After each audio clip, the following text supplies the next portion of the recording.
Maximize your accounting career by becoming high yield and low maintenance with the Upstream Leader podcast. Your passport to improved knowledge, skills, and career potential.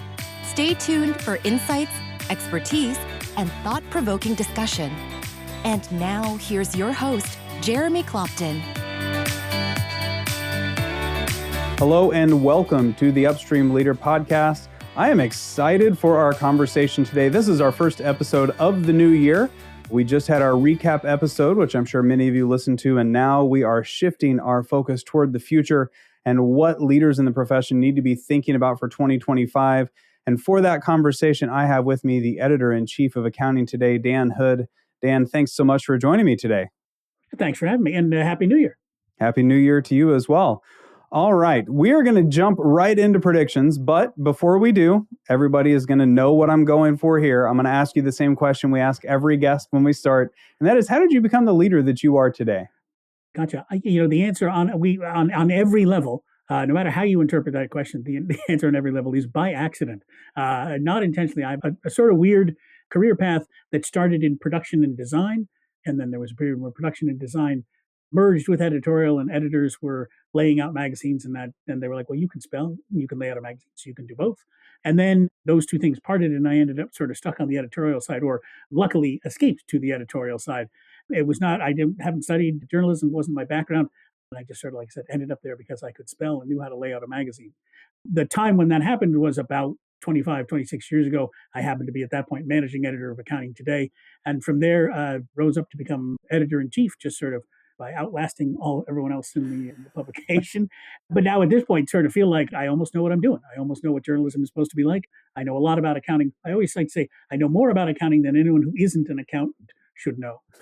So that's sort of, like I said, sort of by accident, but ended up in a very happy place. Well, and the fact that you know more about accounting than anyone that is not an accountant, that's why we've got you here today, because I would argue you probably know more about the profession than most anybody else. And it's because you have conversations, you've got connections with folks from every level of the profession, stakeholders that are in the profession, outside the profession, vendors, software providers, managing partners, and everything in between. So let's jump right in as we're thinking about this year ahead and what leaders need to be prepared for. What's the biggest thing that you see on the horizon? I realize it's easy to start with the biggest, but why not? What's the biggest thing that leaders in our profession need to be ready for in 25? Right. I'm going to cheat a little bit on this, and I'm going to say it's the same thing they've needed to be prepared for the past several years, and it's change. We talked to a lot of people in accounting.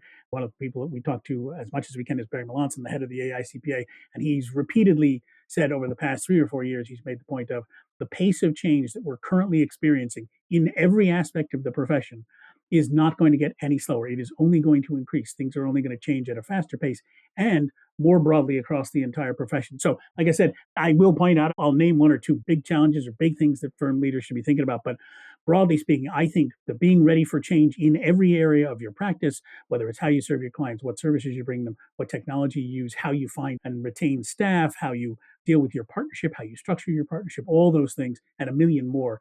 The pace of change in all those areas is only going to increase, and we're only going to find change coming at us from totally unexpected directions. So I think the need for accounting firms to develop change management and comfort with change as a sort of muscle is going to be not just the theme of next year, but the theme of every year to come until the AI singularity, when at that point, then we'll all be freed from the everlasting round of work, either as slaves to the AI or as indolent masters living off its work.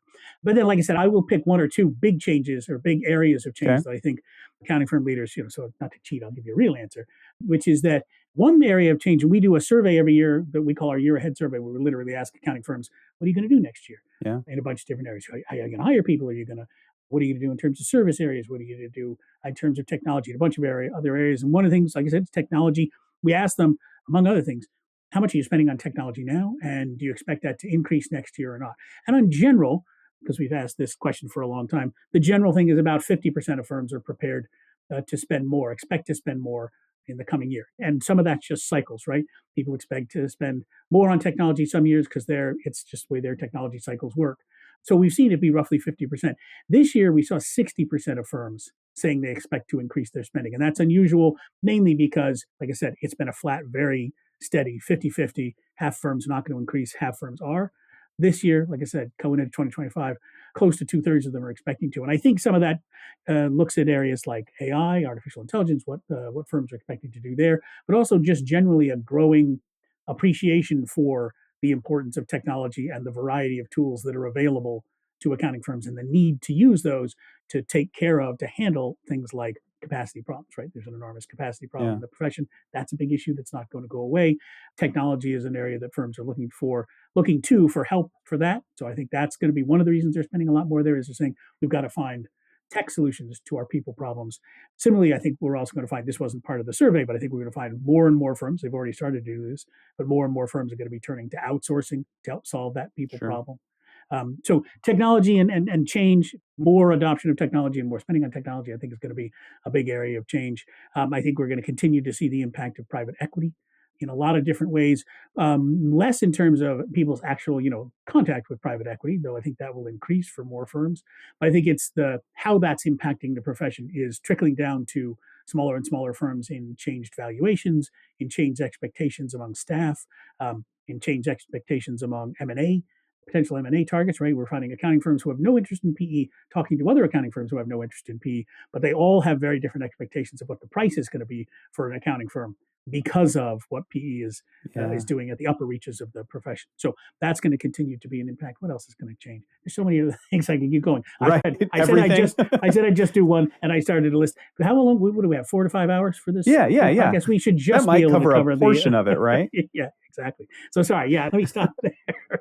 So let me ask on the technology side, that is fascinating that you finally saw that uptick. And I'm sure that a lot of people would say, well, maybe I would expect it to be more than 50-50, but you point out, really importantly, that technology is cyclical. It's not like you spend more every single year. You invest, you implement, you invest, you implement. There is a natural cycle to that. Yeah. As you're thinking about, technology is solving the people problem, but when I think about it through the lens of running a firm like a business, if we're going to be increasing our investment in tech and the wide-reaching nature of that, do you expect firms are going to have to invest in more people to manage the technology side of the firm, whether it's a CTO, a CIO, full-on in-house IT teams? Because I know for a lot of firms over the past several years, as they moved to the cloud, they were actually getting rid of maybe IT departments because they didn't have servers on-prem and all of that. So they downsized the internal IT. Are you expecting to see a switch as firms now have to, it's change management. It's a lot more money invested. We're not just going to do that on a whim. How are firms going to manage that going forward? Right. That's a great question. And I think the annoying answer is it depends. And it depends really on the size of the firm and the technology you're using, right? So if you are a larger firm or a growing firm, definitely you're looking to as part of your investments, you're going to have those professionally managed. In some cases, that may mean, an outsourced provider, right? Someone who's, someone who's managing your technology for you, hosting your tech stack, handling it for you, that kind of thing. But in some cases, it may mean bringing back some of those people that they were happy to get rid of in the past. As you said, we moved it all into the cloud, so we don't need you here to look after the server that sits in the closet behind the lunchroom. That's not coming back, right? The cloud is firmly established. That's not a concern. But I think if the type of people they might be bringing back, and again, this will be at larger firms or mid-sized and larger firms, will be people who are thinking much more strategically about technology. It will not be a help desk. It will not be a maintenance and repair. It will not be hey, we just got to make sure our technology is implemented and the bug patches are being installed and all that sort of stuff. It's going to be people who are saying, okay, this is how we use the technology to enable this service line, or this is how we use the technology to handle the increased workload. They have to think and fit strategically into the growth plan of the accounting firm. So I think, yes, we'll see some firms hiring more people like that in terms of technology, but it'll be with that more strategic sort of CTO role as opposed to, like I said, a help desk kind of thing, or even the CTO or chief information officer role that they might have filled in the past where it was much more a maintenance and upkeep sort of role. It's going to become much more of a strategic partner. For smaller firms, I don't think they'll be doing the hiring. I don't think they'll be needing it because they're using it in many cases, a very different set of tools. They're going to be investing in technology, but I think the types of tools that they'll be investing in are going to be types of tools that are really built with their needs in mind. And when I say their needs, I mean the needs of businesses that don't have a lot of money to spend on technology Sure. staff. And so they need tools that are much more turnkey, much more easy to use. In many cases, they'll be using AI, though I think some of the use of AI in those tools is a little premature in the sense of it's not that much AI. Yeah. But we're going to see more of those tools come up where they are turnkey, easy to use, and solve problems that are front and center for smaller firms. Okay. That's good to hear that, firms of all sizes are going to be investing. Firms of all sizes are going to be implementing tech. It's going to look differently. And your point is well taken that those firms that are looking to grow, they're already thinking strategically. So it makes sense then that the management around the investment in tech needs to have a strategic component to it as well, rather than a tactical implementation component. There's probably some element of project management and Yeah. all of that comes into it, but having that strategic player at the table to help is going to be important. Thinking about it from a small firm hat, if I put that on for a minute, it's encouraging, right, to hear that, hey, small firms are going to have solutions that work for them. It's not like if I'm running a small firm that I have to be looking to invest millions, or I have to be looking to take private equity to be competitive, or that I even have to merge up to be competitive, because I can find the solutions that are going to meet my needs. So it sounds like one of the changes that maybe you're not predicting, and not to put words in your mouth, so I'm going to ask it as a question, you're not predicting that the smaller firms are going away. Is it more so that as firms are going to become much more fit into their markets that they're serving, do you see any change in kind of the overall structure? I always joke that the IPA top 500 is always going to have 500. Yeah, right. What do you anticipate from a change standpoint there as it relates to the big firms versus the mid-size versus the small firms? Yeah, it is a fascinating question, right? Then I will caveat this by saying some of this is pure prediction, pure Of guesswork, course. and we'll see whether I'm right over the long term. But I think what we're going to discover, and one of the things that goes into the difference in technology tools for small firms, is that they're not going to get tools that will allow them to do exactly what the bigger firms do, right? Sure. The assumption, I think, is that they are serving different sets of clients with different sets of services. We may see more a growing differentiation among small firms, mid-sized firms, and large firms in terms of the services they're offering and the way they're offering them and the clients they're serving. When you look at the big four firms, they don't look like any other firms in accounting, Yeah. right? They have much more in common in some cases with like a McKinsey or a giant consultancy than they do with a large accounting firm. And some of we're seeing a lot more billion-dollar firms that are approaching that different model, right? It's Mm-hmm. much less of a standard old-fashioned CPA firm model. I think we're going to see that continue in the sense of there'll be maybe more, ever more clearly delineated differentiations between the bands of accounting firms, right? That the small Okay. firms will continue to, and none of this is in any way to say that one is better than the other or worse, right? The Absolutely. work that small firms are doing is critical, but they're doing different work, right? They're doing work for smaller businesses that have, in many cases, less complex requirements, less complex tax positions. Doesn't mean that their compliance needs aren't as serious or as critical or mission critical. It just means that they're different, and who's serving them is going to be different. Mm-hmm. So let's make that distinction. I would say is the first place to start. When I don't think we're going to lose any smaller firms. I don't think smaller firms are going to go away. There's always going to be small businesses. They're always going to need help. We may see a little bit more, like I said, a little bit of a stronger delineation between small firms and large firms. They may feel less and less like part of the same profession, even though they're all CPAs or public accountants. It's in, I think, where you see the weirdness, if I can put it that way, is in that middle band of the firms. And Yeah. there's the firms that are that mid-sized. They're small firms that are growing, and are they going to become mid-sized and large firms? And not all of them do, not all of them want to. But it's in that group, I think, where it really gets confusing. And I honestly don't have strong predictions. I think it'll be as different as every single firm amongst themselves. How much they'll be like a large firm and how much they'll remain like a small firm will, in many cases, depend on their appetite for growth, their ambitions, whether they want to become a larger firm. In some cases, we're seeing not a huge number of firms, but I think it's beginning to happen. We're seeing firms embracing that sort of the lifestyle firm model where it's, Mm-hmm. I don't need to become huge. I don't need to constantly grow 10% or 15% a year. I need to produce a comfortable life for myself and my staff and my family and serve my clients well, but I don't need to be hugely ambitious. So I think we're going to see in that middle band more and more firms sort of, not necessarily taking that on or anything, but just being different. Yeah. And that becomes, takes us back to sort of the original question of what does it look like for them? And I think that's interesting in the sense of there's a lot of decisions they'll be needing to make Yeah. to determine whether they want to become big. To go to the original question, right, of, you said there'll always be an IPA 500, top 500.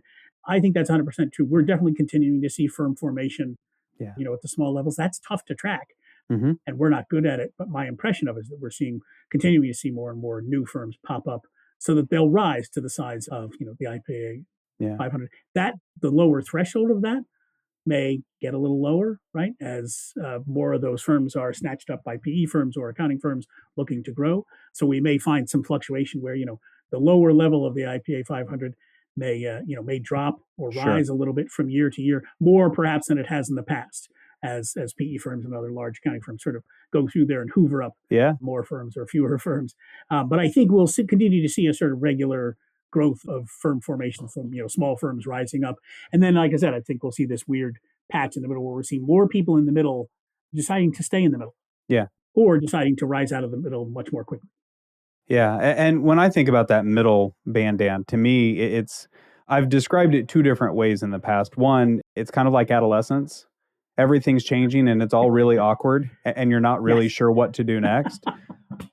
To me, that's kind of what it's one of those where at the same time, you've almost got an identity crisis because you can't be that small firm anymore if you want to keep growing, but you can't, you're not fully yet a big firm. So you can't operate fully like that. So you're in that middle to where I find it anyway, it's really hard for partners to make that decision of what firm do they want to be, because in a lot of situations, if you're a leader in one of those mid-sized firms that's in that identity crisis mode, you may be having to make the decision that we want to go serve clients that don't look anything like our current clients.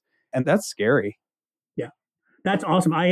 Because we focus a lot on that group of firms, but I never really thought of them as teenagers, as awkward adolescents. That's a fantastic description of them, because and it's not a really negative by any stretch. No. It's just it's that awkward. Yeah, it's all changing. Your body is changing. It's beautiful, but no, it's right. But it is absolutely, and it requires all of these changes. And we talked earlier about the range of changes that are happening around accounting firms is enormous, and it's always been enormous for this group of firms, because as you go from the group of 3, 4, 5, even in some cases up to 10 partners all sharing a roof, but really we're just partners sharing a roof, sharing overhead. We're not really a full-fledged operating together kind of firm. To move to that next level is so awkward and so complicated and involves so much emotion, right? So many slammed doors and people crying on their beds and saying how much they hate their parents and how much nobody understands them. But it's awkward things where partners having to realize that they may have to give up control, they may have to give up independence, they have to be accountable to other people. And then we talked earlier about hiring a CTO or hiring a professional to handle some aspects of the firm. That's awkward. And in fact, my suspicion is always that most firms that eventually make the decision to hire an HR person or a marketing person or a tech person are probably doing it 6 months later than they should, right? They should have done it 6 months ago for real success. But making all of those decisions is difficult, not least because it involves giving up control or giving up some freedom or independence, but also because it involves money, right? And it's going to come out of somebody's pocket, right? If we're going to hire a marketing director, all of us are taking some portion of their salary less home. That's terrible grammar, but you know what I mean. Yeah, I know what you mean. That's salary's coming out of my pocket. Yep. So it is a long series of awkward conversations that is absolutely, and I can't get over it. I love that. Absolutely, the best metaphor for it is adolescence. That's great. Oh, thank you. And then accept it with the possibility that some firms can very comfortably stay in that stage. Yes. Like I said, just say, we're not going to get any bigger. That's fine, as long as we continue to, there's some things you have to do to maintain the ongoing viability. Got to have sustainability. Yeah. Yep. But you can do that without having to go through a lot of the awkwardness. It's only if you want to grow. And the worst position of all is to sort of not make any decision at all, right? To say, we'll just muddle along this way. Yeah, we could get better, but it's awkward and I don't want to do it. If you're comfortable and say, this is a lifestyle, this is where we are, we don't expect to do any more other than, like we said, the sustainability stuff, that's great. And if you decide to charge ahead in growth, as long as you're thinking about the changes you need to make, that's awesome too. Maybe some awkwardness, but less awkwardness than just sort of staying without making a decision.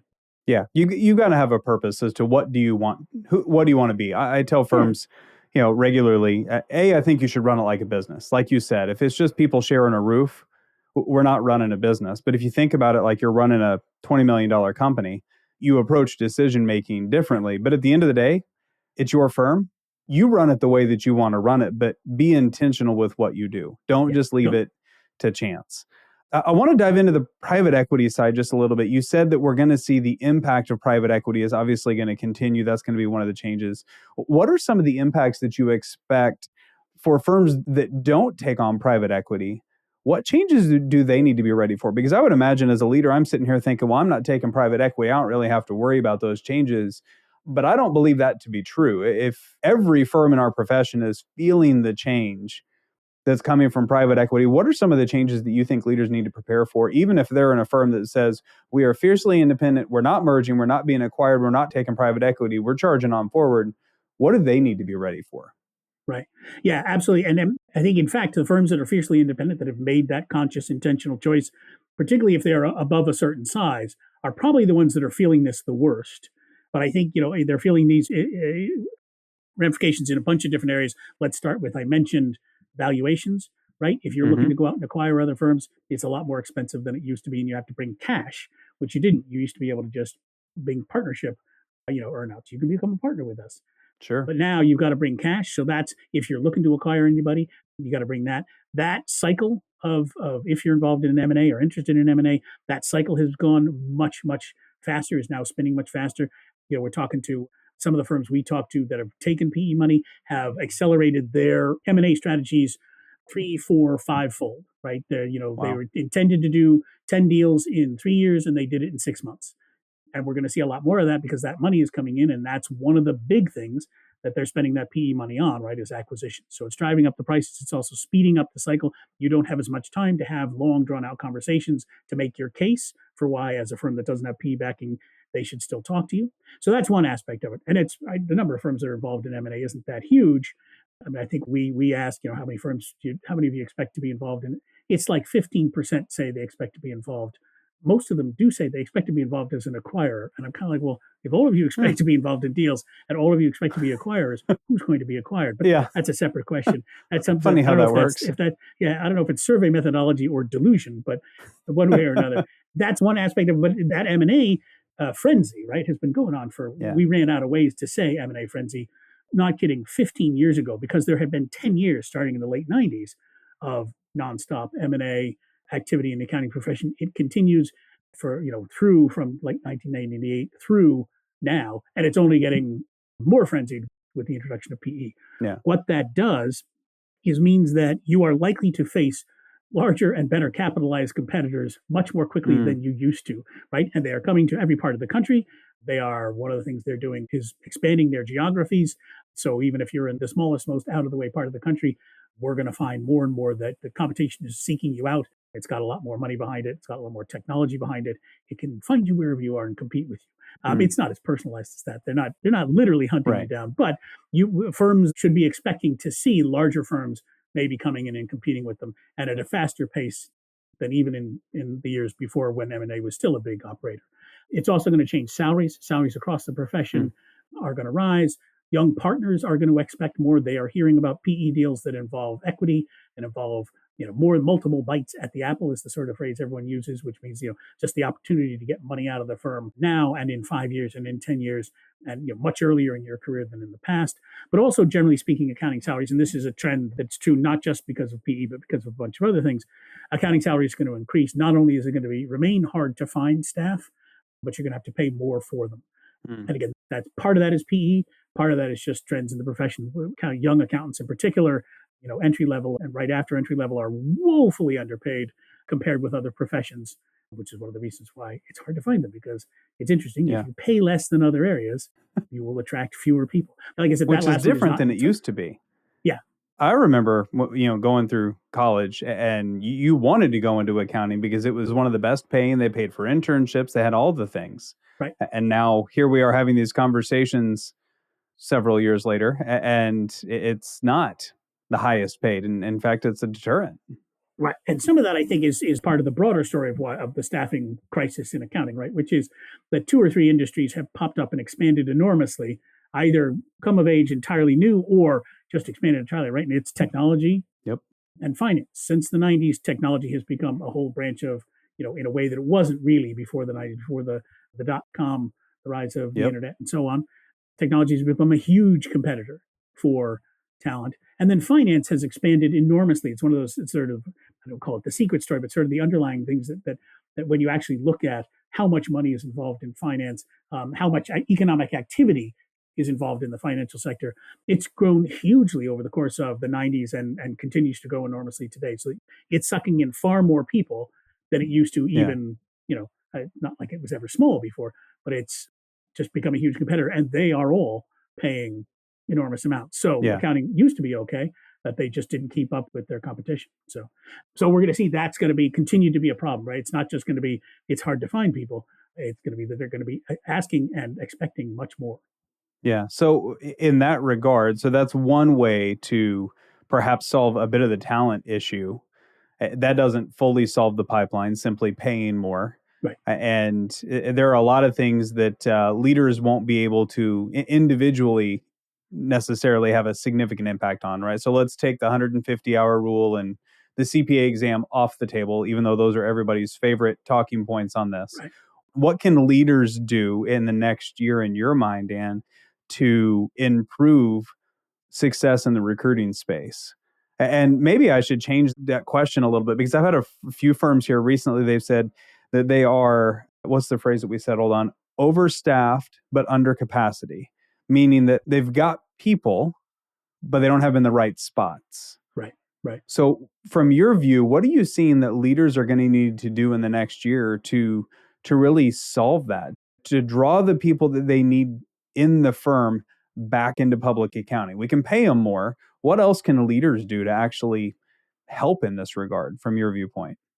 I'm going to answer a different question first, and then I'll get Please. to that question. But it's related. I think one of the things is that they cannot, because there is stuff that they can do and that they need to do in the next year. But then I think that there's stuff they need to do next year that won't pay off for 5 years. And that's, every firm and every accountant can play a role in filling the pipeline, right? Going to elementary schools, going to high schools, going to colleges. Your state society, your local state society will help you find places where you can go and talk to young people and get them excited about accounting. They will not show up, obviously, because they got to go to college. And, they won't show up for 5 or 6 years. But if you don't do it now, they're not here now. And if you don't do that recruiting stuff now, they won't be here in 5 years either. So you have to do that now, right? It's the old best time to plant a tree is 20 years ago. Next best time is today. Right. So they need to start doing that, right? They can't put that off unless they're expecting to retire in the next 5 years, in which case they don't care. And I don't blame them. But what they should be looking at in terms of this year, as you say, they may have a lot of people, but are they the right people, or are they in the right places? And I think one of the things a lot of firms are going to be needing to do is very carefully dividing out the work that everybody in their firm does and figuring out who needs to do this. Do we actually need a CPA to do this? Do we actually need an accountant to do this?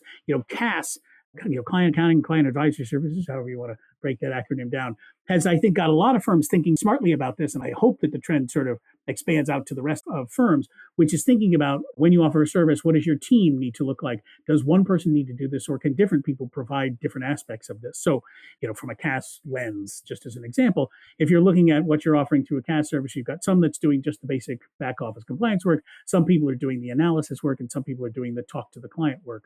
None of those people, or I shouldn't say none of those people, not all of those people need to be CPAs or accountants, right? In some cases, you may be better off hiring.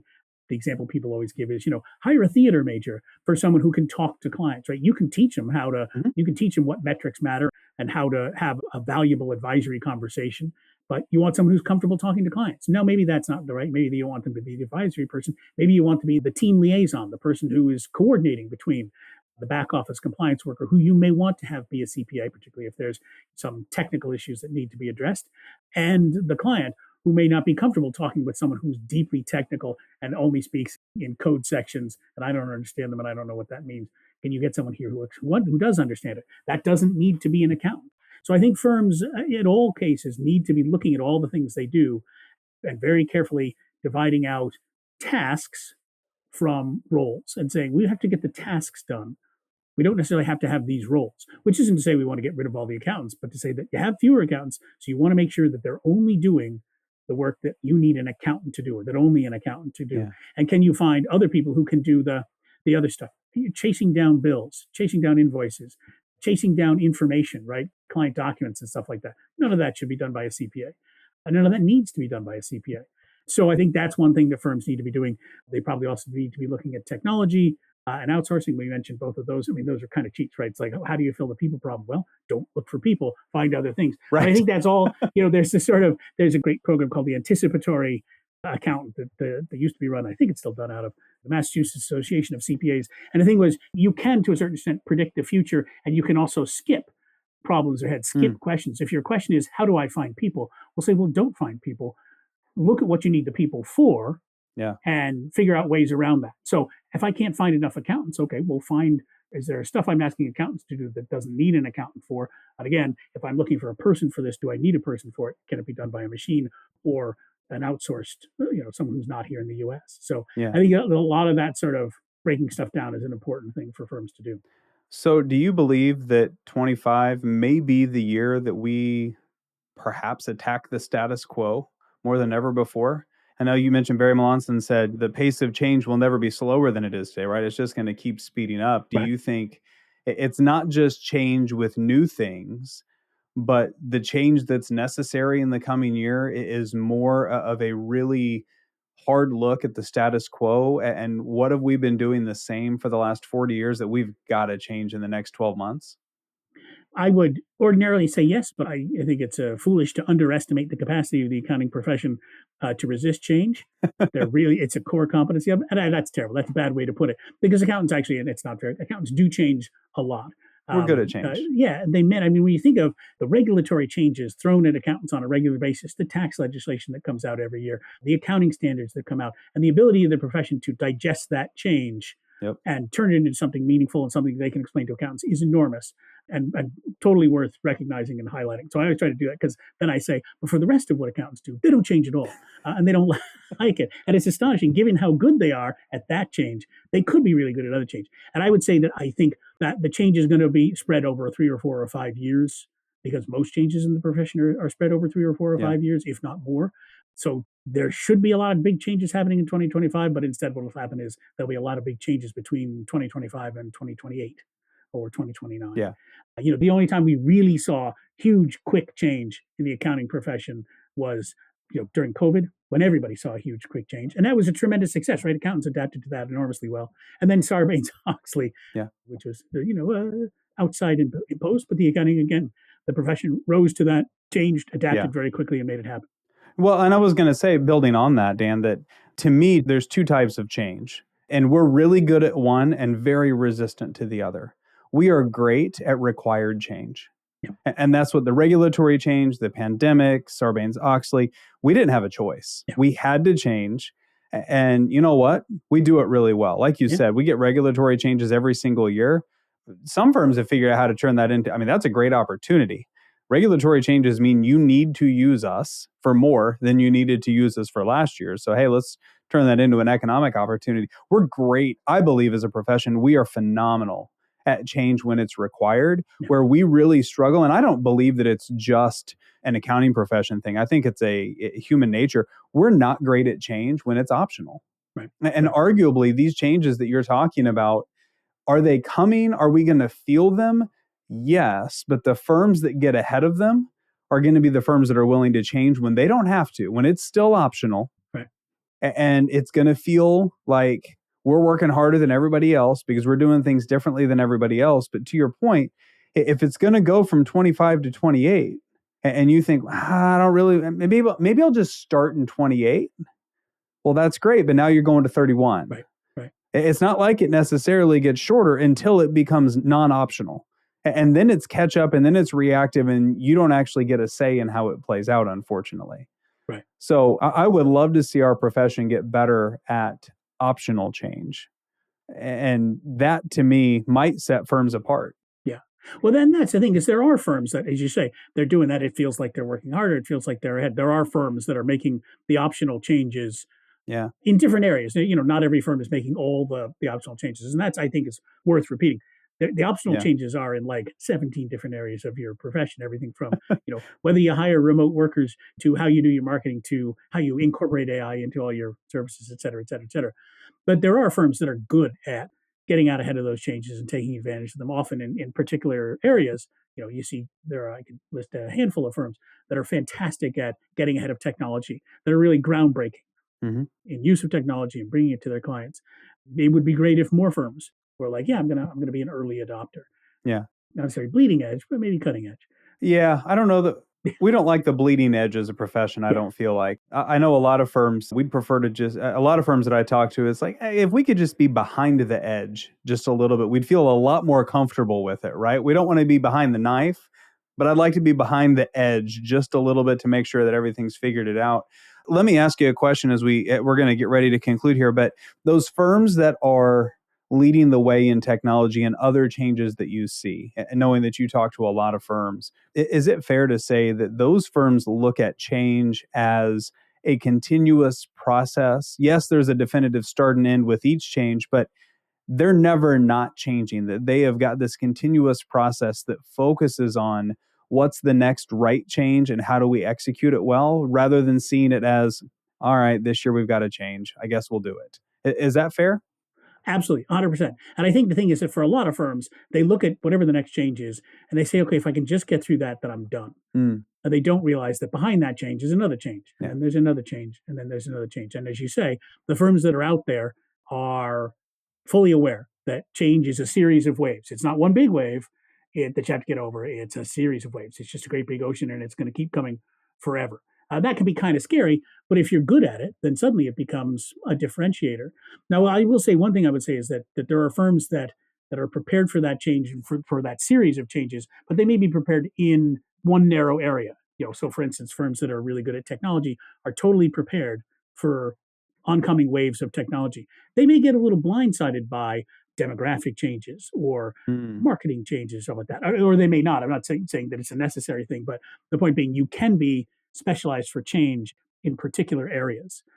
Some firms have a great culture for social change, and by social change, I'm talking about things like, you know, dress for your day and those kinds of hmm cultural changes. Cultural change is probably a better phrase to put on it. Doesn't mean they're necessarily great at adopting new technologies, but they're really good at adapting to workforce trends. So I think that's totally true that the firms that get that it's an ongoing process forever, but they may only get it in one or two narrow areas of change. Yeah. Okay. No, that's very helpful. Well, Dan, as we kind of conclude the episode here, any other quick hit predictions, rapid fire things that you see on the horizon in 25 that you're hearing from the conversations that you're having that you think are likely to get missed in maybe the mainstream because it doesn't rise to the level of, say, tech or private equity or, kind of those flashier topics? Are there 4 or 5 areas just in a quick hit fashion that you think leaders need to be prepared for in 2025 that they may otherwise miss? God, how much time do we have? I mean, like I said, there's changes in every single area. I would say, just because I was thinking about this recently, one big area for this year is going to be tax changes. We're all looking ahead to what happens with the Tax Cuts and Jobs Act Of course. things. But again, that's that core competency of the profession. Everybody knows that's coming. So, and accountants in particular are aware of that. I would say we're going to be surprised by the rapid advance of AI, more surprised than we expect to be. We expect it to be fast. I think it's an area everybody knows to be aware of. But again, I think you can't stress enough how quickly things are going to change. I think we're going to find that becoming more and more of a security issue than I think people are necessarily thinking of right now. Mm, I was talking yesterday with some people who were talking about the capacity for using AI to game an audit. In sense of we're used to thinking of 2 sets of books. Well, if you've got AI, you can have 10 sets of books. You can just say, hey, give me a set of books that will pass this auditor's favorite inquisitive tool, sure. right? We know their tool looks for these kinds of outliers. Give me a set of books that doesn't have any of those outliers, but that covers up this shenanigans that I'm doing or whatever it may be. So I Yeah. was thinking about, the risk there is probably, I think, going to be bigger than we expect and come faster. Though everyone's aware of AI, but I think those risks are going to pop up more quickly than we might expect.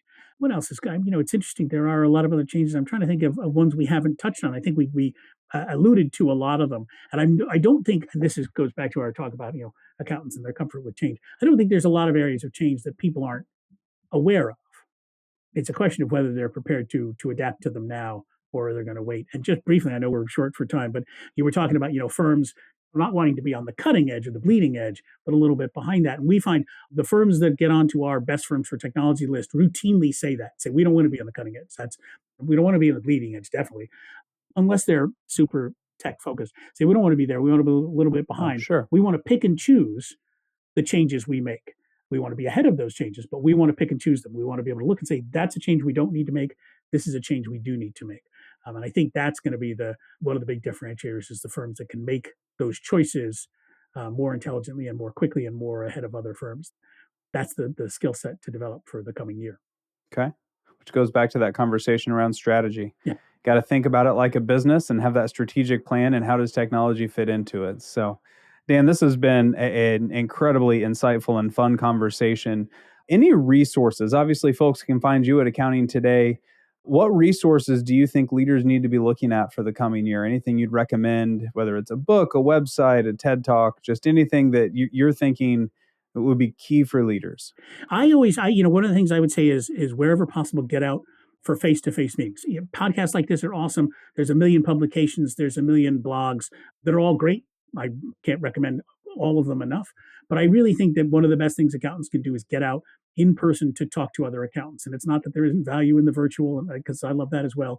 But I think the more I go to accounting conferences and see accountants talking amongst themselves and sharing, because they do share stuff they shouldn't be sharing, right? That in any other profession would be considered proprietary information. They're happy to share it with their fellow CPAs, fellow accountants. Yeah. I think you don't necessarily need to go to every single conference, but I would say, find 2 conferences a year that you get value out of. Maybe one's a smaller local conference, maybe one's a larger, more technical conference, or one's an industry conference, whatever the case may be.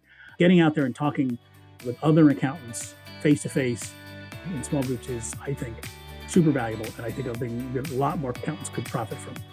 I appreciate that. Thank you for that, Dan. And thank you for joining me today. Hopefully, this won't be our last conversation on the podcast. Perhaps we'll check in midway through the year and see how the year is going, what predictions may have changed. But thank you so much for joining me today on the Upstream Leader. Thanks for having me. It was great.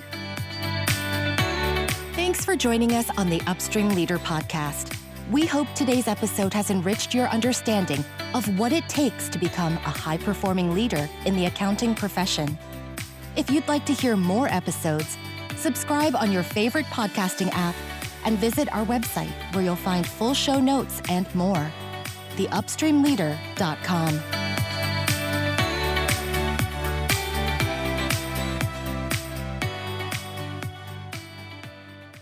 professionalproductions.net